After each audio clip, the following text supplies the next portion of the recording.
جس کا کردار بھی علی ہے اور نام بھی علی ہے. بسم اللہ. کیا کہنے خراسان کے اس شہنشاہ کے جو ایک ہی وقت میں محمد بھی ہے اور علی بھی ہے. یہ اعزاز صرف سیدہ کے بیٹوں کے پاس ہے.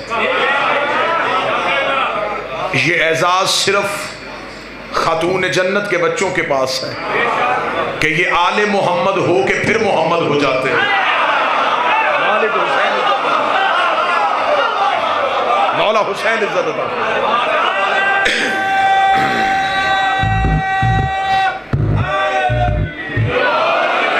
میں اس شہنشاہ کا تذکرہ کرنے لگا ہوں جس نے ملوکیت کو امامت کے قدموں پہ گرایا.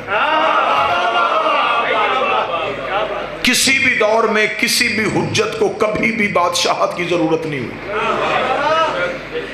قطعاً کوئی بندہ نہ یہ سمجھے کہ جو بادشاہ ہو وہ امام ہوتا ہے یا جو امام ہو وہ بادشاہ ہوتا ہے. یوسف قید خانے میں بھی نبی تھے. فرعون تخت پہ بھی لانتی تھا. اب سر ہلا رہے اس کا مطلب ہے لانتی تخت پہ بھی بیٹھا ہو.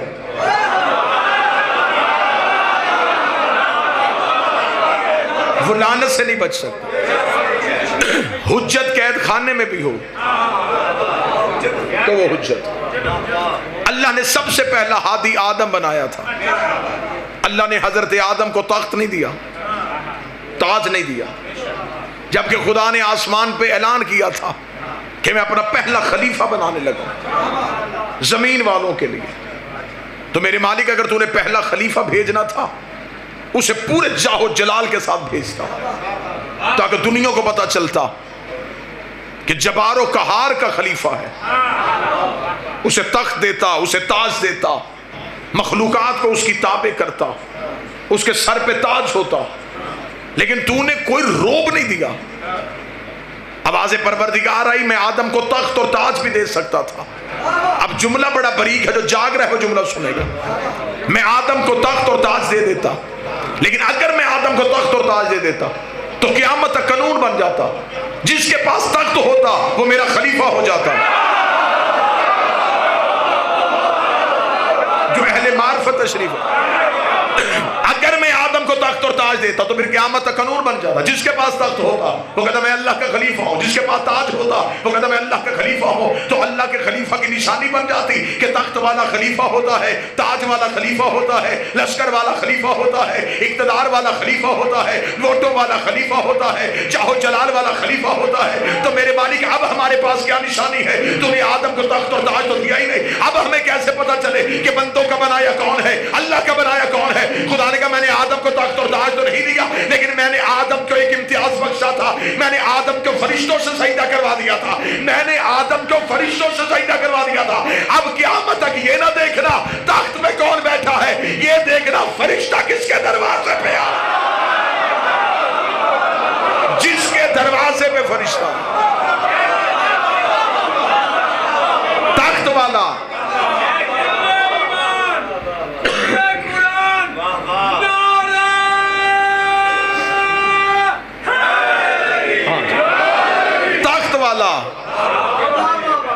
بندوں کا بنایا ہو سکتا, لیکن جس کے دروازے پہ فرشتہ آئے, جو فرشتے کو دیکھے ایک بار نہیں, مرتے ہوئے تو فرشتے کو ہر کوئی دیکھ لیتا. فرشتہ جس کی خدمت پہ معمول ہو, جس کی تابع داری کرے, اور فرشتہ ہر کسی کی تابع داری نہیں کرتا. قرآن ابھی منبر پہ لے کے آؤ, فرشتہ مریم کے حجرے میں گیا. مریم نے پوچھا انی اعوذ بالرحمن, میں تجھ سے رحمان کی پناہ چاہتی ہوں. کون ہے تو جو بغیر اجازت کے بطول کے حجرے میں آ گیا؟ مریم نے تھوڑا روب جھاڑا تو فرشتہ بھی بول پڑا. اسے کہا رک بی بی, انا رسول ربک, میں تیرے رب کا بھیجا رسول ہوں. مریم نے کہا کیوں آیا ہے؟ اسے کہا تجھے بیٹا دینے آیا ہوں. قرآن منبر پہ لے کر اس نے یہ نہیں کہا کہ اس نے بھیجا ہے میں دینے آیا ہوں, میں دینے آیا ہوں. غلامن زکیہ, ایک پاکیزہ بیٹا. میں تجھے دینے آیا ہوں۔ مریم نے کہا میں بتول ہوں، اس نے کہا میں رب کا رسول ہوں، تجھے بیٹا دینے آیا ہوں۔ مریم نے پوچھا تو کون ہے؟ اس نے کہا رب کا رسول ہوں، بیٹا دینے آیا ہوں۔ مریم نے پوچھا تو کون ہے؟ اس نے کہا رب کا رسول ہوں، بیٹا دینے آیا ہوں۔ مریم نے پوچھا کون ہے؟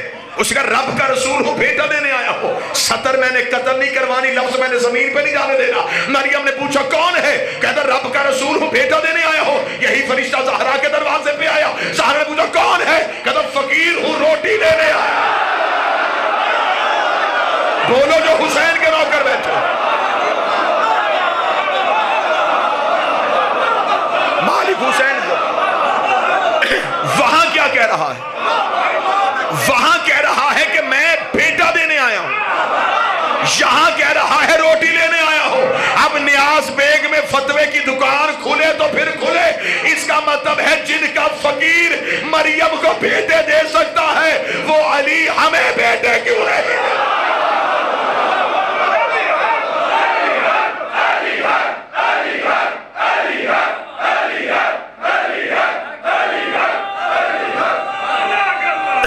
بسم اللہ سے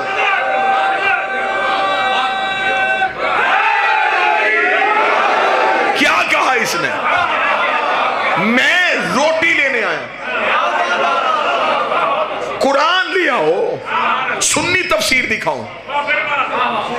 طاہر القادری نے لکھا تفہیم القرآن کہ یہ مکہ مدینے کے فقیر نہیں تھے، یہ اللہ کے بھیجے فرشتے تھے جو زہرا سے روٹیاں مانگتے رہے۔ اب یہ سوال طاہر القادری سے پوچھو، فرشتوں کو تو بھوک لگتی نہیں،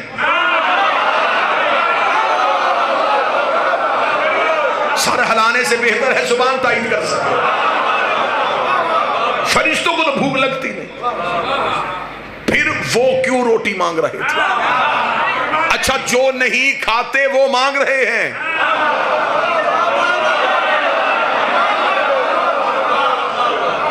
اور جو روٹی کے بغیر مر جاتے ہیں وہ مانگتے ہوئے مر رہے ہیں۔ چلے میں اگلا جملہ ایک اور گرہ کھول دیتا ہوں۔ فرشتوں کی تخلیق کا مقصد کیا ہے؟ عبادت الہی۔ ان میں نفس نہیں، ان میں خواہش نہیں، کھانا پینا اوڑھنا بچھونا بستر لباس اولاد شادی کچھ نہیں، صرف عبادت۔ جو قیام میں ہے وہ قیام میں، جو رکوع میں وہ رکوع میں، جو سجدے میں وہ سجدے۔ اب یہ عبادت الہی میں مصروف ہے، ان میں سے خدا نے چند فرشتوں کو بھیجا ہے زہرا کے دروازے پہ روٹی میں۔ سنیے، میں یہاں منبر پہ تقریر کر رہا ہوں، مجھے باہر سے کوئی بھائی آواز دے الوی صاحب مجلس چھوڑے پہلے آئیں چائے پی لیں، تو اب مجھے بتائیں کیا مجھے منبر چھوڑنا چاہیے؟ یہ ہے اعلیٰ کام، وہ ہے کم تر کام۔ ہاں اگر میں کمرے میں چائے پی رہا ہوتا اور کوئی تیز تیز آ کے کہنا جلدی کریں، منبر خالی ہو گیا، اب مجھے چائے چھوڑنی چاہیے، کیونکہ وہ تھا کم تر کام۔ خطیب میں اور مجمع کے ذہن میں چند سیکنڈ کا بھی فاصلہ آ جائے نا تو پھر باتیں ضائع ہونی شروع ہو جاتی ہیں، ذہن اکٹھے چلے تو پھر لفظ ضائع نہیں ہوتے۔ میں نے کہا کہ ہمیشہ کم تر کام اعلیٰ کے لیے چھوڑا جاتا ہے، اعلیٰ کام کم تر کے لیے نہیں چھوڑا جاتا۔ فرشتے کر رہے تھے اللہ کی عبادت، خدا نے کہا تسبیحاں چھوڑو زہرا سے مانگو، تسبیحاں چھوڑو سیدوں سے مانگو۔ خدا نے فرشتوں کی عبادت چھڑوا کے سیدوں سے منگوا کے دنیا کو بتایا ہے ان سے مانگنا بدعت نہیں، فرشتوں کی عبادت ہے۔ مانگا ہے سیدوں، لہذا اللہ کی حجت کے لیے تخت اور تاج ضروری نہیں۔ ہر دور میں امت نے آل محمد سے تخت اور تاج چھین کے یہ سمجھا کہ شاید ہم آل محمد کو کمزور کر دیں گے، لیکن یہ سچائی روز روشن کی طرح آیا ہے کہ ہر حکومت حجت کے دروازے پہ آئی ہے۔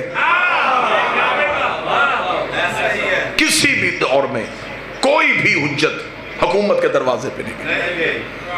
علی خاموش اپنے گھر بیٹھے رہے، حکومت بار بار جاتی رہی، آخر جب تنگ آ گئے تو پھر تھک ہار کے علی سے کہنے لگے یا علی آپ حکومت کریں گے؟ کیا کہنے میرے بادشاہ علی تیرے جملے کے. اللہ نے فرمایا اٹھاؤ اپنی اس زخمی اونٹنی کو, تمہاری حکومت میرے نزدیک بکری کے ناک سے بہتے ہوئے پانی سے بھی کم تر. میں تمہاری حکومت کو کیا سمجھوں. یہی حکومت لالچ بن کے حسن کے سامنے آئی. حسن نے ٹھوکر مار کے بتایا تجھے میرے بابے نے طلاق دی ہے, اور جسے باپ طلاق دے وہ بیٹوں پہ حرام ہو جاتی ہے.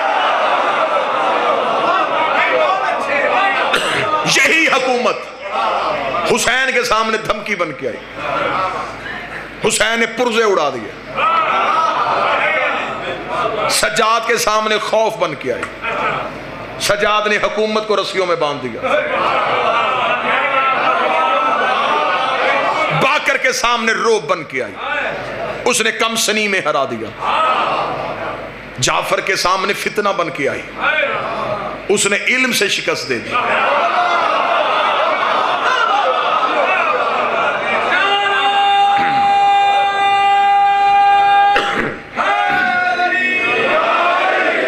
موسیٰ کے سامنے پھر فرعون بن کے آئی,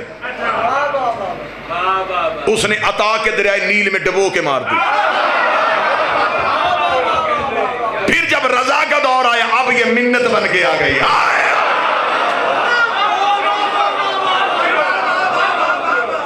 کہاں سے چلی تھی, کہاں سے چلی تھی؟ کبھی دھمکی, کبھی لالچ, کبھی خوف, کبھی روب. چلتے چلتے میرے بادشاہ علی ابن موسیٰ رضا کا دور آیا. اب کوئی روب نہیں, اب کوئی دھمکی نہیں, اب کوئی لالچ نہیں. اب وہی شرطیں سامنے رکھی جو مصطفیٰ کے سامنے رکھی تھی. مصطفیٰ سے بھی کہا تھا رشتہ بھی دیتے ہیں,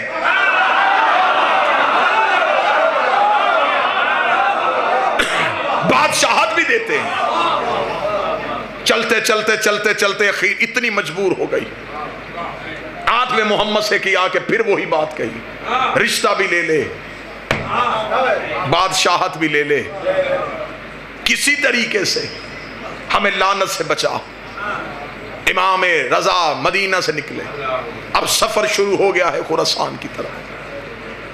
بادشاہت ہے مامون رشید کی. میں پورا موضوع امام رضا پڑھنے لگا ہوں, اگر آپ کی سماعت مکمل متوجہ.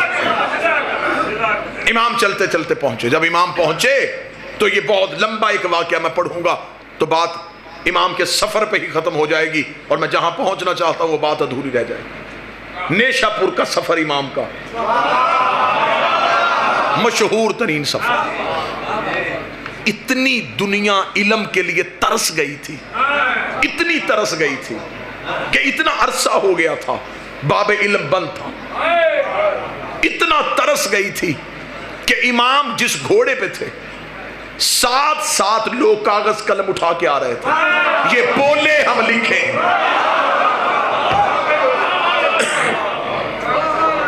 اور امام کی وہ حدیث جسے سلسلۃ الذہب کہا جاتا ہے, وہ حدیث آج بھی علماء کہتے ہیں کہ اسے کاغذ پہ لکھ کے پانی میں ڈبو کے گونگے کو وہ پانی پلایا جائے تو اسے زبان مل جائے.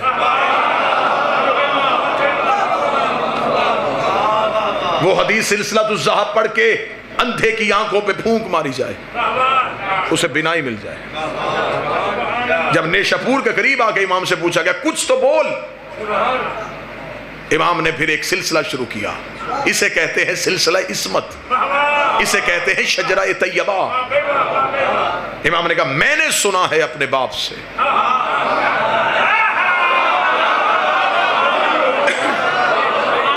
جس کا نام موسیٰ قاسم تھا, انہوں نے سنا اپنے باپ سے جو جعفر صادق تھے, انہوں نے سنا اپنے باپ سے جو محمد باقر تھے, انہوں نے سنا اپنے باپ سے جو علی زین العابدین تھے, انہوں نے سنا اپنے باپ سے جو حسین ابن علی تھے, حسین نے سنا ہے اپنے بھائی حسن کے ساتھ بیٹھ کے جو حسن تھے, حسن اور حسین نے سنا ہے علی سے, علی نے سنا ہے محمد سے, محمد نے سنا ہے جبریل سے, جبریل نے سنا ہے اللہ سے.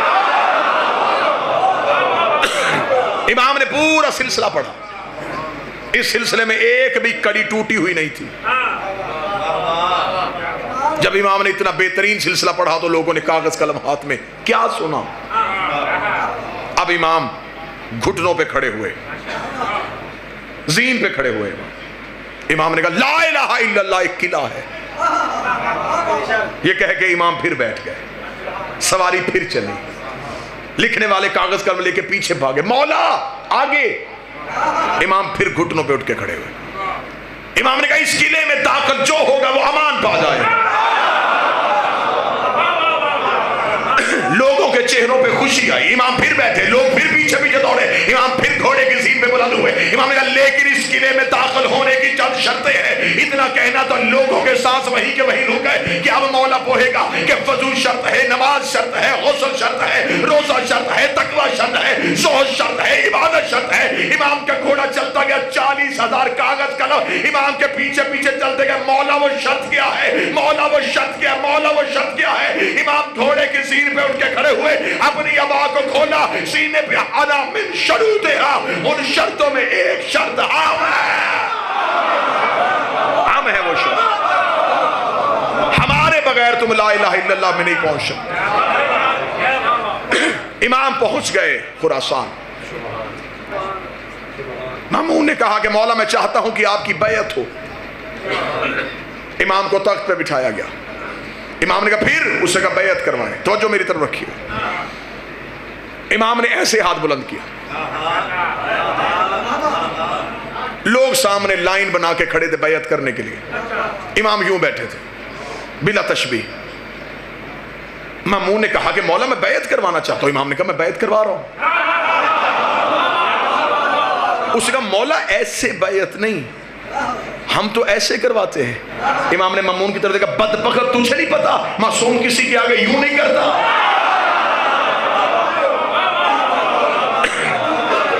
یہ بیعت کا طریقہ تم نے کہاں سے لیا؟ اور یہ بات میں آج منبر پہ بتاؤں، یہ بیعت سقیفے سے شروع ہوئی تھی، یہ غدیر سے شروع ہوئی تھی۔ غدیر میں رسول نے علی کا ہاتھ ایسے نہیں بڑھایا، ایسے اٹھایا۔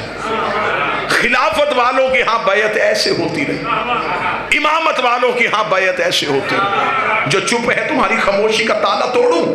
اگر آج بھی دیکھنی ہو کہ امامت کدھر ہے، خلافت کدھر ہے، اب پتہ چلا کہ علم پہ ہاتھ کیوں ہے۔ غازی آج بھی 12ویں کی بیعت لے رہا ہے، اور ویسے بھی جس گھر کی چھت پہ غازی کا ہاتھ ایسے ہو، اس گھر میں رہنے والوں کا ہاتھ کبھی ایسے نہیں ہوتا، اس لیے کہ ہم غدیر والے ہیں۔ امام نے کہا ہم بیعت ایسے نہیں کرواتے، ہم ایسے کرواتے۔ اور رسول کا بیعت کا طریقہ یہ تھا کہ چھوٹی انگلی سے بیعت شروع کرو اور انگوٹھے پہ ختم کرو۔ یہ بیعت ہوتی کیا ہے؟ بیعت کا لفظ ہے بیچنا۔ 5 چیزیں معصوم خریدتا ہے، 5 بیچتا ہے۔ 5 چیزیں معصوم کے حوالے کی جاتی ہے، جان، عزت، مال، نفس، اولاد، یہ معصوم کی۔ اس کے بدلے میں اس سے 5 چیزیں لی جاتی ہیں، اس کے بدلے میں اس سے 5 چیزیں معصوم سے خریدی جاتی ہیں: جنت، بخشش، شفاعت، حشر کی ذمہ داری اور قبر کے عذاب سے بخشش۔ 5 چیزیں دو، 5 چیزیں لو، اس خرید و فروخت کو بیعت کہتے ہیں۔ یہ سوائے معصوم کے کسی کی ہو نہیں سکتی، کیونکہ سوائے حجت کے کوئی یہ چیزیں دے نہیں سکتا۔ صحابی جنت میں جا سکتا ہے، لے جا نہیں سکتا۔ ویسے بھی میں پاکستان کے ہر ممبر پہ کہہ رہا ہوں، میرے اہل سنت بھائیوں نے اسلامیات میں وہ واقعہ بڑی کثرت سے لکھا ہے کہ ہمارے پاس 10 صحابہ اکرام رضوان اللہ علیہ مجمعین ایسے ہیں جنہیں نبی نے اپنی زندگی میں بیعت رضوان میں جنت کی بشارت دی تھی، اور انہیں میرے اہل سنت بھائی عشرہ مبشرہ کہتے ہیں کہ ہمارے پاس 10 ایسے ہیں، ہمارے پاس 10 ایسے ہیں جنہیں نبی نے جنت میں جانے کی بشارت دی تھی۔ مجھے اس واقعے میں بحث نہیں کرنی کہ اس کی سند کیسی ہے، یہ واقعہ ہے یا نہیں ہے، لیکن میرے اہل سنت بھائیوں کے پاس صرف 10 سے ایسے ہیں جنہیں نبی نے جنت میں جانے کی بشارت دی تھی، یہ سارے وہ بیٹھے ہیں جنہیں نبی نے جنت میں جانے کی ضمانت دی ہے۔ بشارت والے اور ضمانت والے اور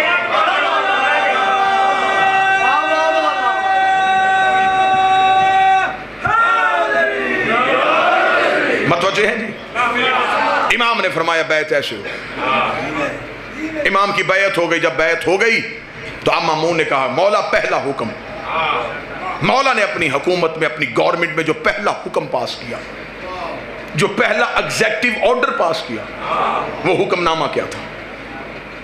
امام نے کہا سب سے پہلا میرا حکم یہ ہے کرنسی تبدیل کی جائے۔ میں تاریخ پڑھنے لگا ہوں آپ کو۔ امام نے کہا کرنسی تبدیل کی جائے۔ وجہ اس سے پہلے اسلامی ملکوں میں چلتا تھا روم کا سکہ، روم کے سکے کے اوپر بتوں کی تصویریں ہوتی تھی جس سے وہ اپنے مذہب کی تشہیر کرتے تھے۔ اس روم کے سکے کی اہمیت پوری دنیا میں ایسے تھی جیسے آج امریکن ڈالر کی، یعنی کہ امریکن ڈالر آپ کو دنیا کے ہر ملک میں چل جائے، روم کے سکے کے ساتھ خرید و فروخت ہوتی تھی۔ امام نے کہا پہلا میرا حکم ہے جتنے اسلامی ملک ہیں یہ روم کا سکہ نہیں خریدیں گے۔ متوجہ ہیں بات کی جانب؟ تو میں بات میں کہوں جتنے بھی اسلامی ملک ہیں بس رکھتے ہیں یہ روم کا سکہ نہیں خریدیں گے۔ مامون نے کہا مولا پھر خرید و فروخت کیسے ہوگی؟ امام نے فرمایا ہم اپنا سکہ بنائیں گے۔ معلوماتی میلے سنانا چاہتا ہوں۔ فوراً ٹکسال کو بلایا گیا، سکہ ڈھالا گیا۔ مامون نے کہا مولا سکہ تو ڈھل گیا، اب آپ بتائیں سکے پہ کیا لکھیں؟ کعبہ کی تصویر بنائیں، لا الہ الا اللہ لکھوائیں؟ امام نے ٹکسال سے کہا سکہ میرے ہاتھ میں دے۔ سکہ ہاتھ میں دیا۔ امام نے کہا اب جو اللہ کی مرضی ہوگی وہ لکھوائے گا۔ یہ کہہ کے امام نے دستے دعا بلند کیے، میرے مالک یہ اسلامی ملکوں کا سکہ ہے، وہ لکھوا جو تیری رضا ہے۔ یہ کہہ کے امام نے اپنی انگشتری سے مہر لگائی، لکھا ہوا تھا علی اور ولی اللہ۔